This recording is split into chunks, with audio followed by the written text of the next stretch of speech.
మా latest videos కోసం మా ఈ తెలుగు న్యూస్ ఛానల్ సబ్స్క్రైబ్ చేసి గంట సింబల్ యాక్టివేట్ చేసుకోండి. రేపు 4న రథసప్తమి. ఇది సూర్యుడు పుట్టినరోజు, సూర్యగ్రహణంతో సమానమైన రోజు, పరమ పవిత్రమైన రోజు.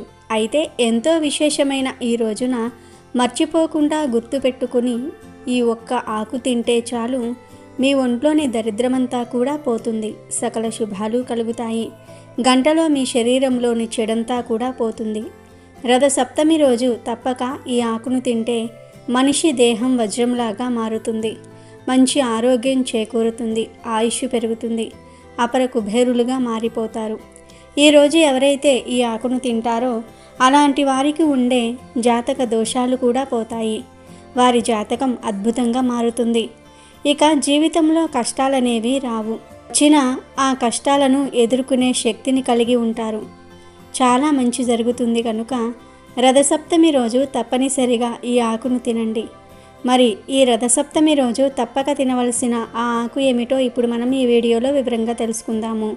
ఫ్రెండ్స్, ఫస్ట్ అయితే వీడియోకి ఒక లైక్ కొట్టండి, అలాగే మా ఛానల్ని కూడా సబ్స్క్రైబ్ చేసుకుని మాకు సపోర్ట్ చేయండి. ప్రతి సంవత్సరం మాఘశుద్ధ సప్తమిని హిందువులు రథసప్తమిగా జరుపుకుంటూ ఉంటారు. మన కంటికి కనిపించే ప్రత్యక్ష దైవం ఎవరైనా ఉన్నారంటే అందులో తొలి స్థానం సూర్య భగవానుడికే దక్కుతుంది. అందుకే ఆయనను ప్రత్యక్ష నారాయణుడు అని సంబోధిస్తూ ఉంటారు. హిందూ పురాణాలు పంచాంగం ప్రకారం మాఘమాసంలోని శుద్ధ సప్తమి నాడు 1000 కిరణాలు గల సూర్య భగవానుడు జన్మించాడని, ఆ రోజునే సూర్యుడు పుట్టిన తిథిగా భావించారు. అందుకే ఆ రోజును రథసప్తమిగా భారతీయులందరూ కూడా పండుగగా చేసుకుంటూ ఉంటారు. సకల జీవకోటి రాసులందరికీ వెలుగుని ప్రసాదించే సూర్యుడు రథాన్ని ఎక్కి తన దిశానిర్దేశాన్ని మార్చుకునే రోజు కూడా ఈ రోజునేనని నమ్ముతూ ఉంటారు. రథసప్తమి నాడు బంగారమును కానీ, వెండిని కానీ, రాగిని కానీ దానం చేయాలి. ఆ రోజు ఉపవాసము ఉండి సూర్య సంబంధమగు రథోత్సవాది కార్యక్రమాలను చూచుచూ కాలక్షేపం చేయాలి. రథసప్తమి వ్రతము చేయటం వలన సూర్య భగవానుని అనుగ్రహముచే ఆయురారోగ్యాది సకల సంపదలు చేకూరునని పురాణాలు చెప్తూ ఉన్నాయి. సౌరమాన ప్రకారం ప్రతి సంవత్సరం మాఘమాసంలో శుద్ధ సప్తమి రథసప్తమిగా పరిగణిస్తారు. సూర్య భగవానుడు జన్మించిన పుణ్యతిథి ఈరోజు. సూర్య భగవానుడు ఈ పుణ్యదినాన జన్మించుట వలన దీనిని సూర్య జయంతిగా కూడా పేర్కొంటారు. మాఘమాసంలో శుద్ధ సప్తమిని సూర్య సప్తమి, అచలా సప్తమి, మహాసప్తమి, సప్త సప్తమి అని అనేక పేర్లతో జరుపుకుంటూ ఉంటారు. పురాణాల ప్రకారం రథసప్తమి వ్రత విధానం చాలా ప్రాముఖ్యత కలిగి ఉంది. ఒకసారి ఈ వ్రత విధానాన్ని, వ్రత ఫలాన్ని గురించి అడిగిన ధర్మరాజుకు శ్రీకృష్ణుడు ఈ విధంగా తెలిపాడు. పూర్వకాలంలో కాంబోజ దేశమున యశోధర్ముడను రాజు ఉండేవాడు. అతనికి ఒక కుమారుడు ఉండేవాడు. ఆ కుమారుడు ఎప్పుడూ వ్యాధుల బారిన పడేవాడు. తన కుమారునికి వ్యాధులకు కారణం ఏంటని రాజు బ్రాహ్మణులను అడిగాడు. అప్పుడు బ్రాహ్మణులు రాజుతో, రాజా, నీ కుమారుడు పూర్వజన్మలో పరమ లోభి అయిన వైశ్యుడు. రథసప్తమి మహత్యము వలన నీకు జన్మించాడు. లోభి అయినందువలన వ్యాధిగ్రస్తుడయ్యను అని చెప్పారు. దీనికి పరిహారం అడిగిన రాజుకు బ్రాహ్మణులు ఇలా చెప్పారు. ఏ వ్రత ఫలమున ఇతడు నీకు కలిగెనో అదే రథసప్తమి వ్రతము చేస్తే పాపం నశించి చక్రవర్తి అవుతాడు అని ఋషులు చెప్పగానే రాజు అలా చేశాడు. దీంతో రాజుకు తగిన ఫలితము కలిగింది అని ధర్మరాజుకు శ్రీకృష్ణ పరమాత్ముడు తెలిపాడు. ఇక ఈ రథసప్తమి రోజు అరుణోదయ కాలంలో ఆకాశంలో నక్షత్రాల కూటమి రథ ఆకారంలో ఉంటుంది. ఇలా రథం ఆకారంలో నక్షత్రాలు ఉండే సప్తమినే రథసప్తమిగా చెప్తారు. అందుకే ఈరోజు అరుణోదయ వేళ సూర్యునికి ప్రీతికరమైన 7 జిల్లేడు ఆకులను, 7 చిన్న రేగి పళ్లను శిరస్సుపై కానీ, లేదా భుజాలపై కానీ, లేదా శిరస్సు భుజాలు రెండింటి మీద కానీ పెట్టుకుని స్నానం చేస్తారు. ఇలా స్నానం చేయటం వలన ఆయురారోగ్యాలు సిద్ధిస్తాయని, 7 జన్మలలోని పాపాలు పోతాయని గర్గమహాముని ప్రబోధించాడు. రథసప్తమి రోజు ఎవరైతే ఇలా జిల్లేడు ఆకులతో, రేగి పళ్లతో స్నానం చేస్తారో వారికి 7 జన్మల పాపాలు పోతాయి. అంతేకాదు, మానవుడు తన జీవితంలో 7 రకాలైనటువంటి పాపాలు చేస్తాడు. ఆ పాపాలు కూడా ఈ రథసప్తమి స్నానంతో పోతాయి. ఇంతకీ ఆ పాపాలు ఏమిటంటే, ఈ జన్మలో చేసిన పాపాలు, జన్మాంతరాల్లో చేసిన పాపాలు, తెలిసి చేసిన పాపాలు, తెలియక చేసిన పాపాలు, మనస్సుతో చేసిన పాపాలు, వాక్కుతో చేసిన పాపాలు, శరీరంతో చేసిన పాపాలు, ఈ 7 పాపాలు రథసప్తమి స్నానంతో హరించుకుపోతాయి. అసలు జిల్లేడు ఆకులను, రేగి పళ్ళను తలపై, భుజాలపై పెట్టుకుని ఎందుకు స్నానం చేయాలో చాలామందికి తెలియదు. జిల్లేడు, రేగి పళ్ళు సూర్యకిరణాలలోని జ్ఞానశక్తిని అధికంగా గ్రహించి నిల్వ ఉంచుకుంటాయి. కాబట్టి ఈ ఆకులను శిరస్సుపై, భుజాలపై పెట్టుకుని స్నానం చేయటం వలన వీటిలోని విద్యుత్ శక్తి, నీళ్ళల్లోని విద్యుత్ శక్తి కలిసి శరీరంపై, ఆరోగ్యంపై ప్రభావం చూపించి మంచి ఫలితాలు ఇస్తాయి. ఈ సృష్టిలో సూర్యుడిలోని శక్తిని తమలో దాచుకునే శక్తి 2 వృక్షాలకు మాత్రమే ఉంది. అందులో మొదటిది జిల్లేడు, రెండవది రేగి చెట్టు. అందువలన రథసప్తమి రోజు ఈ రెండింటిని తల మీద, భుజం మీద పెట్టి మొదటి 3 చెంబుల నీటిని ఆ జిల్లేడు ఆకు, రేగి పళ్ళ మీద పోసి స్నానం చేసుకుంటే సూర్యుడిలోని అత్యంత దైవిక శక్తి మన శరీరంలో ప్రవేశించి అనేక వ్యాధులు, పాపాలు పోయేలాగా చేస్తుందని మన పురాణాలు చెప్తూ ఉన్నాయి. ఆమ్ల గుణం కలిగిన జిల్లేడు ఆకు, రేగి పళ్ళను శిరస్సు మీద పెట్టడం వలన శిరస్సుకి ఎంతో మేలు జరుగుతుంది. జిల్లేడు ఆకులోని రసాయనం జుట్టును గట్టిపరుస్తుంది, మెదడును చల్లపరుస్తుంది. జిల్లేడు ఆకుకు అర్కపత్రం అని, రేగి పండుకు అర్కఫలం అని పేరు ఉన్నాయి. సూర్యుడికి కూడా అర్కహ అనే నామం ఉంటుంది. అందువలన జిల్లేడు ఆకులు, రేగి పళ్ళంటే సూర్యుడికి ఎంతో ఇష్టము. 7 జిల్లేడు ఆకులు సూర్యుడి రథానికి ఉన్న 7 రథాలుగా మాత్రమే కాక 7 జన్మలలో చేసిన పాపములను, 7 రకాలైన వ్యాధులను నశింపచేస్తాయి. ఈ ఆకులను నెత్తి మీద పెట్టుకుని స్నానం చేయటం వలన ఈ ఆకులలో నిల్వ చేయబడిన శక్తి శిరోభాగంలోని సహస్రాన్ని ఉద్దీపనం చేసి అక్కడ నాడులను ఉత్తేజపరుస్తుంది. దీని వలన మానసిక దృఢత్వము, జ్ఞాపక శక్తి పెరుగుతాయి. రథసప్తమి రోజు ఇలా స్నానం చేయడానికి ఒక ముఖ్యమైన కారణం కూడా ఉంది. అది ఏమిటి అంటే శిశిర ఋతువులో రథసప్తమి పర్వదినం వస్తుంది. శిశిర ఋతువుకు ముందు ఉండే హేమంత ఋతువులో చలి తీవ్రత ఎక్కువగా ఉంటుంది. శిశిర ఋతువులో రథసప్తమి నుండి సూర్యుని తాపం పెరగటం వల్ల వాతావరణంలో అనేక మార్పులు సంభవిస్తాయి. అందువల్ల వాతావరణంలో వచ్చే మార్పులను మన శరీరం తట్టుకోవడానికి జిల్లేడు ఆకులతో స్నానం చేయాలని మన పెద్దలు చెప్పారు. ఈ విధంగా చేయటం వలన జిల్లేడు ఆకుల్లో ఉండే ఔషధ గుణాలు మన శరీరానికి తాకి ఎటువంటి చర్మ వ్యాధులు, అనారోగ్యాలు రాకుండా కాపాడుతుందని మన పూర్వీకులు చెప్పారు. ఇదే విషయాన్ని మన ఆధునిక శాస్త్రజ్ఞులు కూడా నిర్ధారణ చేశారు. రథసప్తమి రోజు ఉదయం అరుణోదయ వేళ ఇప్పుడు మనం చెప్పుకున్న విధంగా 7 జిల్లేడు ఆకులు, 7 రేగి పళ్ళను శిరస్సు మీద, భుజాల మీద పెట్టుకుని స్నానం చేయండి. కుదరని వారు కేవలం శిరస్సు మీద పెట్టుకుని స్నానం చేస్తే చాలు, పూర్తి ఫలితం కలుగుతుంది. 7 ఆకులు, 7 పళ్ళు దొరకని వారు కనీసం 1 జిల్లేడు ఆకు, 1 రేగి పండును అయినా శిరస్సు మీద పెట్టుకుని స్నానం చేయండి. అలా స్నానం చేసేటప్పుడు యద్య జన్మ కృతం పాపం మాయా జన్మస్సు సప్తమ తన్మే రోగంచ శోకంచ మాంకరీ హంతు సప్తమి అనే శ్లోకం చదవాలి. ఇలా చదివితే 7 జన్మలలోని రోగాలు, శోకాలు తొలగిపోతాయి. ఇక ఎంతో శక్తివంతమైన, పవిత్రమైన రథసప్తమి రోజు రావి ఆకులను గుమ్మాలకు తోరణాలుగా కట్టుకోవాలి. ఈరోజు రావి చెట్టు దగ్గరకు వెళ్ళి 11 లేదా 21 రావి ఆకులను తెచ్చుకొని ఆ ఆకులతో తోరణం చేసి కట్టుకుంటే ఇంట్లో వారికి సకల శుభాలు కలిగేలాగా సూర్య భగవానుడు దీవిస్తాడు. పూర్వం ఈరోజు అందరూ రావి ఆకుల తోరణం కట్టుకునేవారు. ఇలా కట్టుకోవటం వలన సకల ఐశ్వర్యాలు సిద్ధిస్తాయి. ముందు రథసప్తమి రోజు రావి చెట్టు దగ్గరకు వెళ్ళి కొన్ని నీళ్లను రావి చెట్టుకు సమర్పించి తరువాత చెట్టుకు నమస్కారం చేసుకుని 11 లేదా 21 ఆకులను ఇంటికి తెచ్చుకోవాలి. తర్వాత ఒక పసుపు దారంతో ఈ ఆకులను తోరణాలుగా చేసి మెయిన్ డోర్ గుమ్మానికి కట్టాలి. ఇలా రథసప్తమి రోజు గుమ్మానికి రావి ఆకులను కడితే సాక్షాత్తు ఆ సూర్యనారాయణమూర్తి మీ ఇంటికి రక్షణ కలిగిస్తాడని పెద్దలు చెప్తూ ఉన్నారు. ఇలా కట్టడం వలన మీ ఇంట్లో ఉన్న నెగిటివ్ ఎనర్జీ మొత్తం పోతుంది, పాజిటివ్ ఎనర్జీ వస్తుంది. ఇంట్లోని బాధలు, ఆర్థిక సమస్యలు, దుఃఖం, కష్టాలు, వాస్తు దోషాలు, అనారోగ్య సమస్యలు కూడా పోతాయి. అంతటి శక్తి ఈ రావి ఆకులకు ఉంటుంది. ఈరోజు ఇలా చేస్తే మీ ఇల్లు సిరి సంపదలతో తులతూగుతుంది. ఎందుకంటే రావి చెట్టు ఆకుల నుండి ప్రాణవాయువు అధికంగా విడుదల అవుతుంది. ఈ ఆకులు విషగాలులను, కాలుష్యపూరితమైన గాలులను శుద్ధి చేసి స్వచ్ఛమైన గాలిని మనకు అందిస్తాయి. రథ సప్తమి రోజు రావి ఆకులను గుమ్మానికి కట్టుకోవటం వలన సూర్యనారాయణమూర్తి ఎంతో సంతోషించి సిరి సంపదలను సుఖ సంతోషాలను కలిగిస్తాడు. అన్ని వృక్షాలలోకెల్లా రావి చెట్టు పరమ పవిత్రమైనదని శ్రీమద్ భాగవతంలో శ్రీకృష్ణ భగవానుడు చెప్పాడు. రావి చెట్టును విష్ణువు నివాసంగా పరిగణిస్తారు. అశ్వత్థ వృక్షంగా ప్రసిద్ధికెక్కిన ఈ రావి చెట్టు కింద పరమ భక్తులైన హిందువులు తమ ప్రాణాలను సైతం వదిలిపెట్టడానికి ఇష్టపడుతూ ఉంటారు. సాక్షాత్తు విష్ణుమూర్తి ప్రతిరూపమే రావి చెట్టు అని విశ్వసిస్తూ ఉంటారు. రావి చెట్టును పూజించడం వల్ల శనీశ్వరుని బాధలు తొలగిపోతాయి. ఈ చెట్టులో ఎన్నో ఔషధ గుణాలు ఉన్నాయి. ఈ చెట్టు యొక్క బెరడు ఆకులు ఎన్నో వ్యాధుల నివారణకు ఉపయోగపడతాయని ఆయుర్వేద నిపుణులు చెప్తూ ఉన్నారు. రావి చెట్టును పూజించటం హిందూ మతంలో చాలా ముఖ్యమైన ఆచారం. దాదాపుగా ప్రతి దేవాలయంలోనూ రావి చెట్టు ఉంటుంది. రావి చెట్టును భగవత్ స్వరూపంగా హిందువులు భావిస్తారు.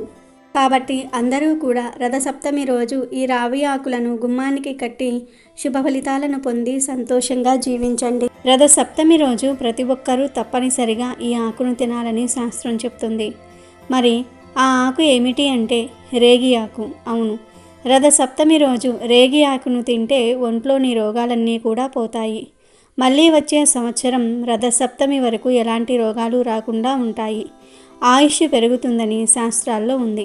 అంతేకాదు ఈరోజు రేగి ఆకును తింటే సకల ఐశ్వర్యాలు సిద్ధిస్తాయి. ఇక్కడ రేగి ఆకు అంటే చిన్న రేక్కాయల చెట్టు ఉంటుంది కదా, ఆ చెట్టుకు చిన్న చిన్న ఆకులు ఉంటాయి. ఆ రేగి ఆకులు పావల అంత సైజులో ఉంటాయి. ఆ ఆకు తింటే చాలు మీ జీవితం అద్భుతంగా మారుతుంది. జాతక దోషాలు పోతాయి, కష్టాలు సమస్యలు పోయి మీరు సంతోషంగా జీవించగలుగుతారు. మరి ఇంతకీ ఈ రేగి ఆకును ఎలా తినాలి అంటే ఏమీ లేదు. ఈ రథసప్తమి రోజు కొన్ని రేగి ఆకులను తెచ్చుకొని మీ ఇంట్లో సూర్యుడి ఫోటో ఉంటే సూర్యుడి ఫోటో ముందు పెట్టండి. లేదంటే సూర్యుడు విష్ణుమూర్తి స్వరూపం కనుక విష్ణుమూర్తి ఫోటో ముందు కానీ, రాముడి ఫోటో ముందు కానీ, కృష్ణుడి ఫోటో ముందు కానీ, నరసింహస్వామి వారి ఫోటో ముందు కానీ పెట్టండి. నమస్కారం చేసుకోండి. ఒక 5 నిమిషాల తర్వాత ఈ రేగి ఆకులను తీసి ఇంట్లోని వారందరూ ఒక్కొక్కరు ఒక్కో ఆకును తినండి. ఈ ఆకులు చాలా చిన్నవిగా ఉంటాయి. చిన్న టాబ్లెట్ అంత సైజులో ఉంటాయి. ఒక ఆకును తినండి సరిపోతుంది. లేదు మేము అలా తినలేము అనుకునేవారు ఈ ఆకు మీద చిటికెడు పంచదారను కానీ, బెల్లాన్ని కానీ, తేనెను కానీ వేసుకుని తినవచ్చు. ఇలా ఈరోజు రేగి ఆకును తినటం వలన రాజయోగం పడుతుంది. శరీరానికి మంచి ఆరోగ్యం లభిస్తుంది. మీ శరీరంలోని దోషాలన్నీ కూడా పోతాయి. ఆయుష్ వృద్ధి అవుతుంది. కష్టాలన్నీ కూడా పోతాయి. అష్టైశ్వర్యాలు సిద్ధిస్తాయి. జాతక దోషాలు కూడా పోతాయి. కాబట్టి ప్రతి ఒక్కరూ కూడా ఈ రథసప్తమి రోజు ఈ ఆకును తిని శుభ ఫలితాలను పొందండి. ఈ ఆకుతో పాటు ఈరోజు సూర్యుడికి నివేదన చేసే ప్రసాదాన్ని కూడా తప్పనిసరిగా తినాలి. రథసప్తమి రోజు మీకు ఉన్న సమస్యలను బట్టి గోవుకు ప్రత్యేకమైన ఆహార పదార్థాలను తినిపిస్తే ప్రత్యేక ఫలితాలు కలుగుతాయని శాస్త్ర పండితులు చెప్తూ ఉన్నారు. గోవుకు నానబెట్టిన గోధుమలు తినిపిస్తే ఆ సూర్య భగవానుడి ఆశీర్వాదం సులభంగా కలుగుతుంది. గోధుమలు అంటే సూర్య భగవానుడికి ఎంత ఇష్టం గనుక గోధుమలను నానబెట్టి ఆ గోధుమలలో బెల్లం కలిపి ఆవుకు తినిపిస్తే మీకు జీవితంలో తిరుగుండదు. గోవు కళ్ళల్లో సూర్యుడి నివాసం ఉంటాడు కనుక రథసప్తమి రోజు గోవుకు గోధుమలు తినిపిస్తే 7 జన్మల దరిద్రం పోతుంది. అంతులేని ఐశ్వర్యాన్ని ఆ సూర్య భగవానుడు ప్రసాదిస్తాడు. అలాగే రథసప్తమి రోజు ఆవుకు రొట్టెల బెల్లం కలిపి తినిపిస్తే వృత్తి వ్యాపారాల్లో చేసే ఉద్యోగాల్లో మంచి పురోభివృద్ధి కలుగుతుంది. రథసప్తమి రోజు గోమాత కనిపిస్తే ఆ గోమాతకు నానబెట్టిన శనగలను తినిపిస్తే ఆధ్యాత్మిక చింతన లభిస్తుంది. సన్మార్గంలో నడవవచ్చు. దైవ చింతన పెరుగుతుంది. వివాహం కాని వారు ఈరోజు గోమాతకు టమాటాలను పెట్టాలి. మీకు ఎవరైనా శత్రువులు ఉంటే ఈరోజు గోమాతకు దోసకాయలను పెట్టాల్సి ఉంటుంది. దీంతో శత్రు నివారణ జరుగుతుంది. రథసప్తమి రోజు గోమాతలకు బెండకాయలను తినిపిస్తే మనోధైర్యం పెరుగుతుంది. ఏ పని చేయడానికైనా కావలసినంత ధైర్యం వస్తుంది. బాగా అప్పులు ఉన్నవారు నానబెట్టిన కందులను గోమాతకు తినిపించాలి. దీంతో రుణ విముక్తి చెందుతారు. కనుక రథసప్తమి రోజు లేదా రథసప్తమి లోపు మీరు కూడా గోవుకు ఈ ఆహారాలు పెట్టి శుభ ఫలితాలను పొందండి. చీకట్లను తొలగించి సమస్త లోకాలకు వెలుగులు పంచేవాడు సూర్య భగవానుడు. ఉదయం బ్రహ్మదేవుడిగా, మధ్యాహ్నం పరమేశ్వరుడిగా, సాయంకాలం విష్ణువుగా త్రిమూర్తాత్మకుడై తెల్లటి 7 గుర్రాల రథంపై శ్వేత పద్మాన్ని ధరించి దర్శనమిచ్చే భగవానుడు సూర్యుడు. అతిథి కశ్యపుల సంతానంగా మాఘమాసంలో శుక్లపక్ష సప్తమిని సూర్యుడు అవతరించిన రోజుగా సూర్య జయంతిగా జరుపుకుంటూ ఉంటారు. దానినే రథసప్తమి అంటారు. ఆ రోజున సూర్యుని ఆరాధిస్తూ ఉంటారు. ఆ పుణ్య రోజున ఆకాశం మొత్తం రథాకారంలో కనిపిస్తుంది అని ప్రతీతి. ఆదిత్య భగవానుడు దక్షిణాయనం నుండి ఉత్తరాయణ మార్గానికి రథాన్ని మళ్లించటం ఈరోజు విశేషం. సూర్యుడు అనంతమైన లోకానికి అధిపతి, విశ్వానికి చైతన్యాన్ని ప్రసాదించేవాడు. సూర్య భగవానుని ప్రేరణతోనే సమస్త భువనాలు పగటివేళ క్రియాశీలంగాను రాత్రివేళల్లో నిద్ర సూక్తంగానూ ఉంటాయి. మన సనాతన ధర్మం సూర్యుని శక్తి కేంద్రంగా ప్రపంచాన్ని రూపొందించిన వాణిగా, జీవనానికి ఆధారభూతుడుగా, కర్మసాక్షిగా, జగచ్చక్షువుగా, భౌతిక ఆధ్యాత్మిక సౌభాగ్యాన్నిచ్చేవానిగా భావించింది. సూర్యమండలాన్ని జ్ఞానమండలంగా ఆరాధించింది. తన కిరణాలతో భౌతిక అంధకారాన్ని, అచేతనంలోని అజ్ఞానాన్ని పారద్రోలేవానిగా, వ్యాధులను దూరం చేసేవానిగా, సంతోషమైన మనసును, స్పష్టమైన చూపును, వృద్ధాప్యంలోనూ ఆరోగ్యాన్ని ప్రసాదించేవానిగా భావించి ఉపాసించింది. సప్తస్వాలను 7 వారాలుగా ఏకచక్రాన్ని కాలచక్రంగా చెప్తారు. రథ సప్తమి రోజు పూజ ఎలా చేయాలో తెలుసుకుందాం. రథ సప్తమి రోజు సూర్యుడు ఉత్తర అభిముఖంగా తిరుగుతూ ఉంటాడు. సప్తమి నాడు ప్రయాణం మొదలుపెట్టి ఉత్తరం వైపు తిరిగిపోతాడు. రథ సప్తమిని సూర్యుడు పుట్టినరోజుగా చెప్తారు. ఖగోళ శాస్త్ర రీత్యా ఈరోజు నక్షత్రాలు రథం ఆకారంలో ఏర్పడతాయి. అందుకే దీనికి రథసప్తమి అనే పేరు వచ్చింది.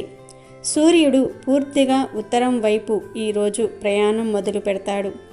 ఈరోజు ఆయన జన్మదినం కాబట్టి సూర్య ఆరాధన చేసి పాయసాన్నం వండి నివేదన చేయాలి. ఈ రోజున రథాలను ఊరేగిస్తారు. సూర్యుడికి ఎంతో ఇష్టమైన ఈరోజు ప్రధానంగా పాయసన్నాన్ని వండి నివేదన చేయాలి. ఈరోజు తలస్నానం చేయడానికి జిల్లేడు ఆకులను, రేగి ఆకులను, రేగి పళ్లను వాడాలి. జిల్లేడు ఆకులను అర్ఘపత్రం అని అంటారు. అర్ఘ అనే పదానికి సూర్యుడు అనే మరొక అర్థం కూడా వస్తుంది. సౌర సంబంధమైన ఆకుగా జిల్లేడు ఆకును చెప్తూ ఉంటారు.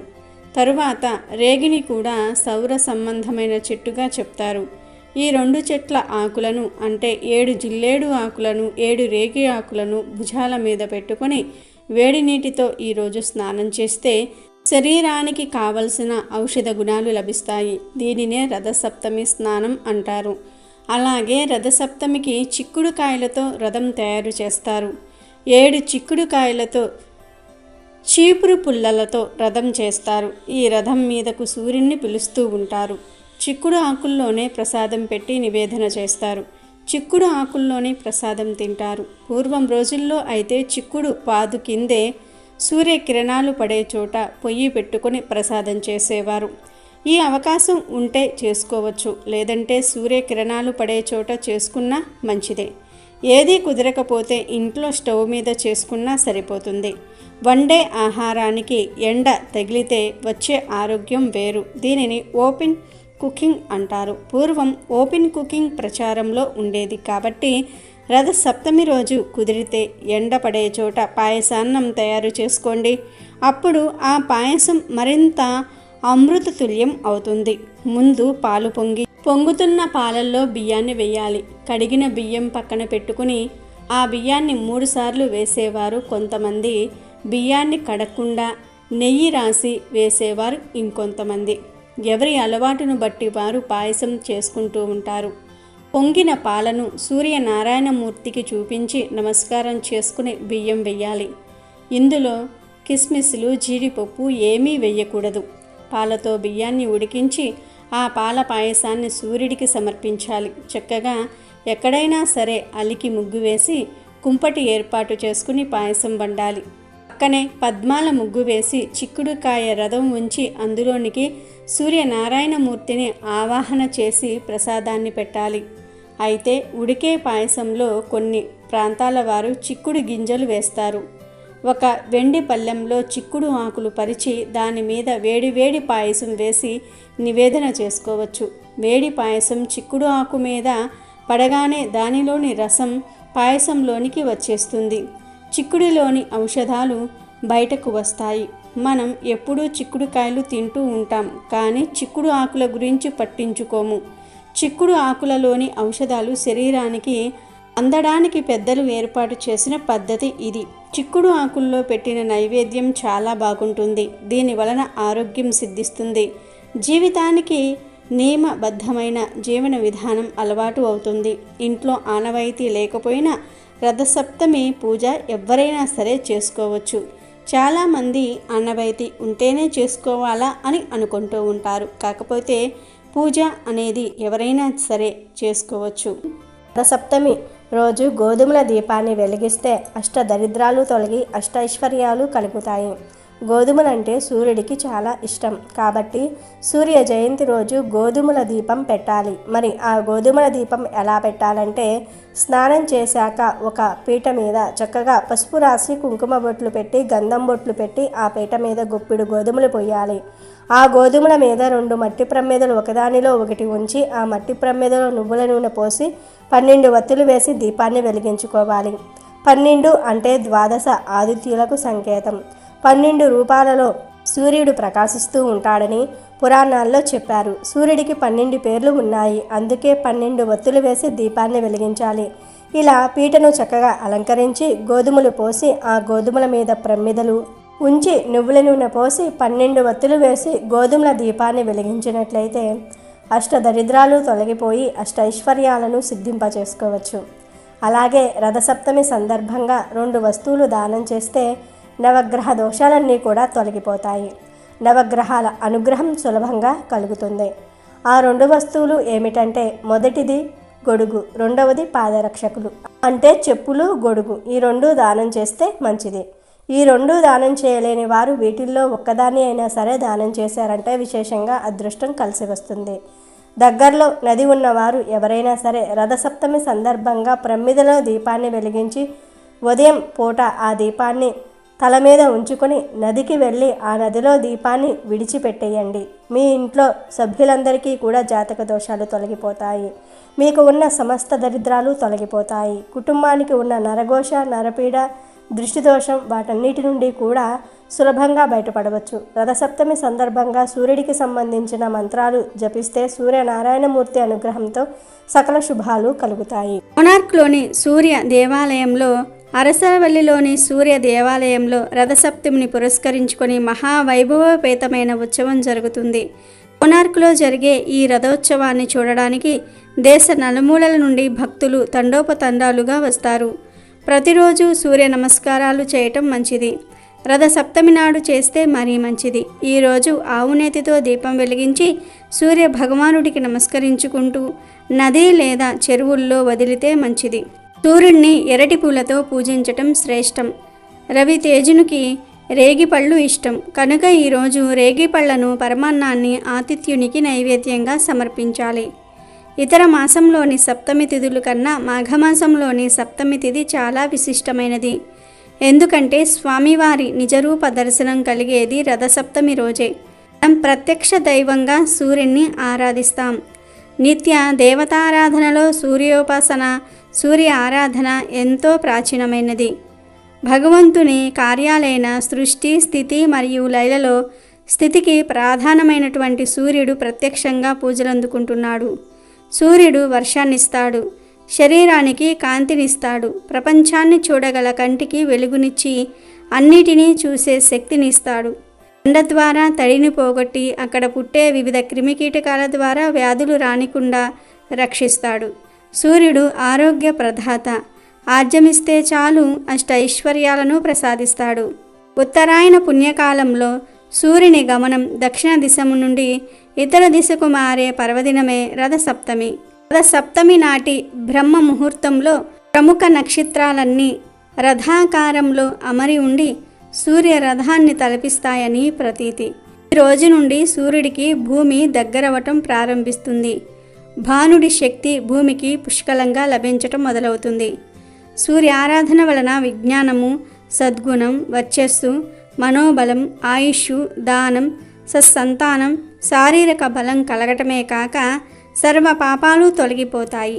వాత, పిత్త, క్షయ, కుష్టి వంటి వ్యాధులకు సైతం విముక్తి లభిస్తుందని వేదోక్తి. వీడియో నచ్చితే లైక్ చేయండి, షేర్ చేయండి, బట్ సబ్స్క్రైబ్ చేసుకోవడం మర్చిపోవద్దు.